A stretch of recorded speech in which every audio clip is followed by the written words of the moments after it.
Last week I was in the Peak District going on long walks with my wife and dog, catching up with some friends and family, and well, going to about 45 different pubs. This wasn't a dedicated photography trip by any means, but I still carried my camera everywhere with me. And for a lot of people, this is what photography looks like. It's a secondary activity that happens in the gaps of a pretty normal or busy life. But even when photography isn't the main priority and we aren't on a dedicated day out or a trip, if you keep carrying your camera with you and keep your eye sharp by properly taking in your surroundings, you can still come away with some great images while you're just living your normal busy lifestyle. The following footage and photos throughout this video should hopefully show you that photography doesn't have to be at the forefront of your plan or dictate everything you do day in, day out, to still come away from a place, a day, a week, whatever it may be, with some photos you're really happy with.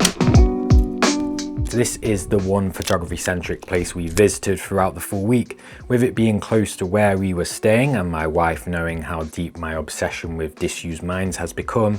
She agreed to give me some well-deserved playtime. As a man waved his walking stick about and we bonded over the first blue sky in 10 years, I spotted my first frame, which has actually grown on me a lot since taking it. I like the way the various structures go from low to high across the frame. This was the one angle that kept the metal frame in the gap between the buildings there, also sitting nicely against the backdrop of the blue sky, so it's a decent start, I would say. When we drove to this location in the morning from where we were staying, it was thick fog, you couldn't see anything, and we kind of came up high enough to this mine to just get above the fog, and it was still thick fog on the horizon to the west and east of this location. This meant that when the blue sky met the fog, it created this lovely soft and hazy band in the distance. Incorporating that into this wider scene worked really well in my opinion. I spotted this tree through the stone window here, which heavily reminded me of one of my favourite recent photos.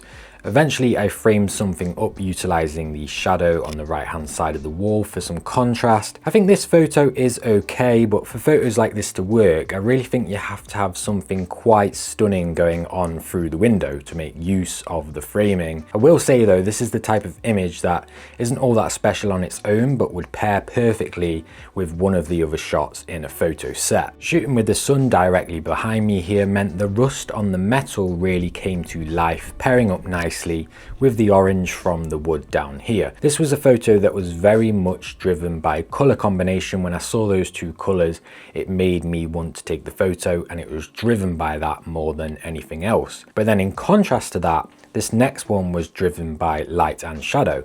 I spoke in my last video about shooting into the shadows of structures and allowing the highlights to wrap around the edges. If I shot this particular frame from over this way, everything would be in shadow. And if I shot it from over this side, everything would be in the light. In a perfect world, I would have had some spacing between the chimney and building, but to do that, I would have had to pick one of those mentioned angles that took away the contrast of having both the shadow and light present in the photograph. For me, this is a trade-off worth making, and I actually kind of rate having that front face there in the shadow, as it adds a bit of mystery to the building and kind of makes it feel a bit dark and powerful and ominous. Shortly after that image, I walked much further back and almost had a second take, an alpha take shall we say, on the image I just shot, and this one coming up actually ended up being my absolute favourite keeper from this very quick visit to this mine area. Positioning this round circular outbuilding in the right of the foreground with loads of light hitting it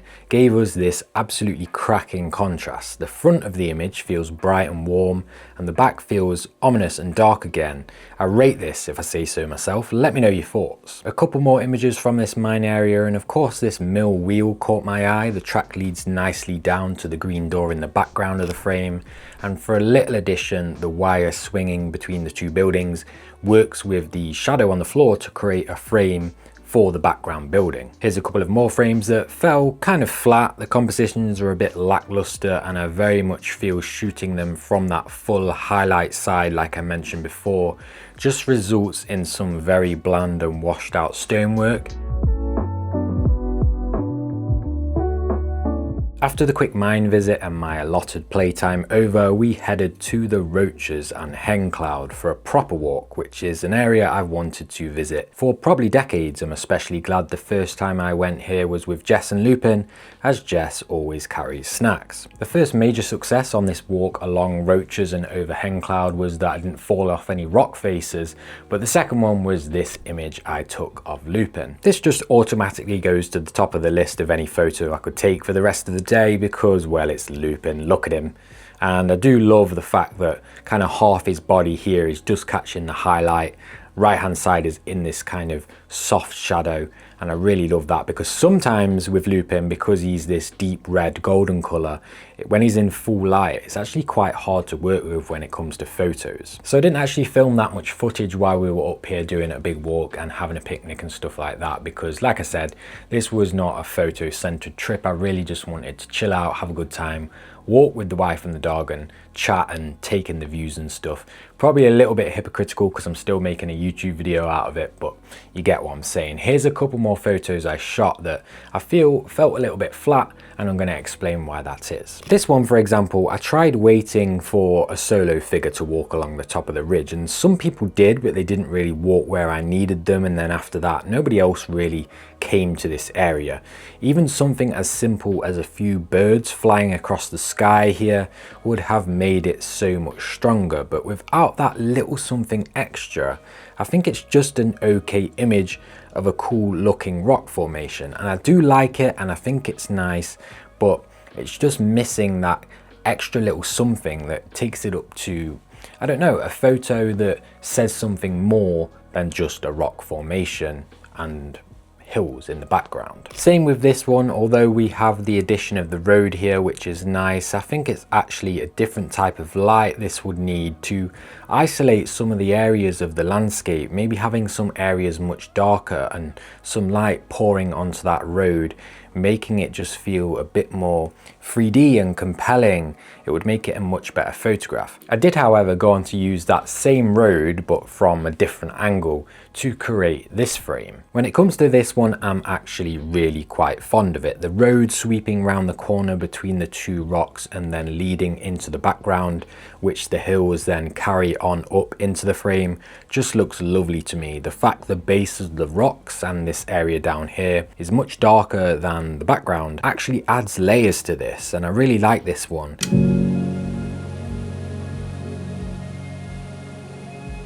So speaking of different for me, the next day I did something that's very rare for me these days, a long exposure. We did a charming circular walk which passed a waterfall called Lumsdale Waterfall. We passed it on the way there and on the way back, and the teenage long exposure lover version of me just couldn't help it on the way back, so I cracked out the tripod. No filter for this, it was dark enough under the trees, and I say long exposure but barely, this was 0.6 of a second. I will say the main reason I took this particular frame was due to the left hand side where we have the remains of what I think was a mill house and all of this greenery growing up the side. This is the perfect addition for me personally for that frame, and if that wasn't there, I don't think I would have been all that bothered about taking a photograph of that waterfall, and if I did without that little ruin and greenery and stuff growing up there, I feel like the waterfall shot would have fallen into the same category of the images that I just spoke about, where it just needed a little bit something extra. I think this one would have easily made a portfolio shot 3 or 4 years ago, but I'm not really sure right now. I'll let it breathe. I think it's confusing me because I don't really shoot this type of thing much anymore. So after that we took a long walk around Matlock Bath, which realistically was an excuse to get some cracking cake and go to the pub at the end. Most places and shops and stuff were actually shut, and I imagine that's because, well, it's March, it's not the summer holidays, and it was the middle of the week. But either way, we had a long walk around and it was really nice. I do quite like this shot of the bandstand framed through the bridge. It's got that earthy feeling about it, and it's a nice quick shot just to say, you know, I went there, took a photo, had a good time. So earlier on in the week when we were spending some time with friends and family and stuff like that, we did actually manage to get out for a long walk with my parents and the dogs. Their dog came along as well, and my camera made a spontaneous appearance right towards the end of the walk when I spotted this vibrant classic ice cream truck. To be honest, I think I might have just been happy to see people sat with ice creams rather than umbrellas for once, but the colour combination played a major role in what spurred me on here again. I also really quite liked how the shadow being cast by the ice cream van stopped just behind where this solo guy was sitting. It was kind of awkward to cut bins and other people out of the frame and stuff like that here, so I went for that well-known technique of bench symmetry off-centered person. I completely made that one up. It's not a technique, it's just what I happened to do at the time because I felt that was the best way to take the photograph. The light creeping through and just hitting the edge of the other smaller unoccupied ice cream box over here was also glorious. I basically just took this shot for the light. If there was somebody in there working or a queue of people waiting for ice cream, this would have been fantastic, but alas, again, it's March. People aren't that desperate for ice cream, even though there were quite a lot of people having ice cream. Which then brings me on to the last segment of this video. After a blissful 7 AM wake up of Lupin begging me to open the back door so he could have a wee, I noticed that the area we were staying in was completely swallowed up in fog, so I chucked my best sweatpants on and ran out the front door for about 5 meters at least. Basically, all I could really see around me was walls and road signs, so you know, I took photos of them. Sometimes the fog can be a bit annoying because it can get to the point where it's so thick you can't actually really see your subjects. You kind of want that very, very thin layer of fog or that fleeting, moving fog to really take fantastic photos in it. But I was very, very happy to get this photo of this horse in its field though, as I was watching it from the window, chowing down on green grass for most of the week, and said to myself, I'm going to take a photo of that horse at some point. So when it decided to get close enough to this telephone pole, complete with the fog, that's very much my cue to press the shutter button. I do love this. The only thing I would improve for this one would be for the horse to have lifted its head up, or should I say for me to wait for the horse to lift its head up.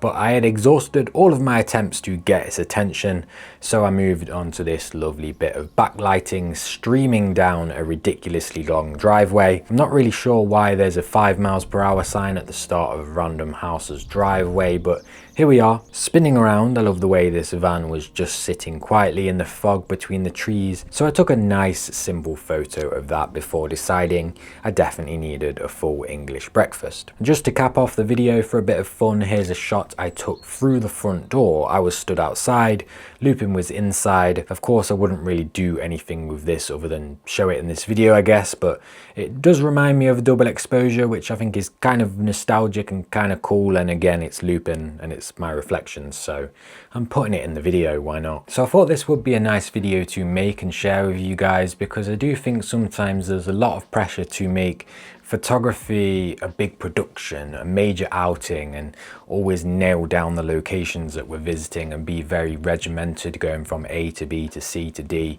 going on these trips and making sure we absolutely maximize the photos we take.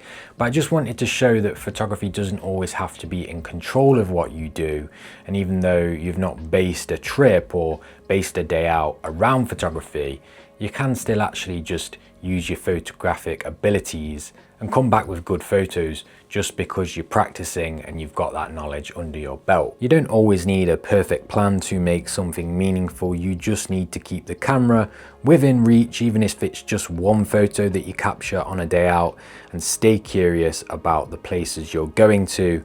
If you stop worrying about going out just for photos and just focus on seeing what you find, the shots usually find their own way into your frame anyway. If you do live a bit of a busy, crazy lifestyle, or maybe you go in somewhere and you're a bit sad that all the plans are social instead of photography based, then just carry your camera around with you still, see what you notice.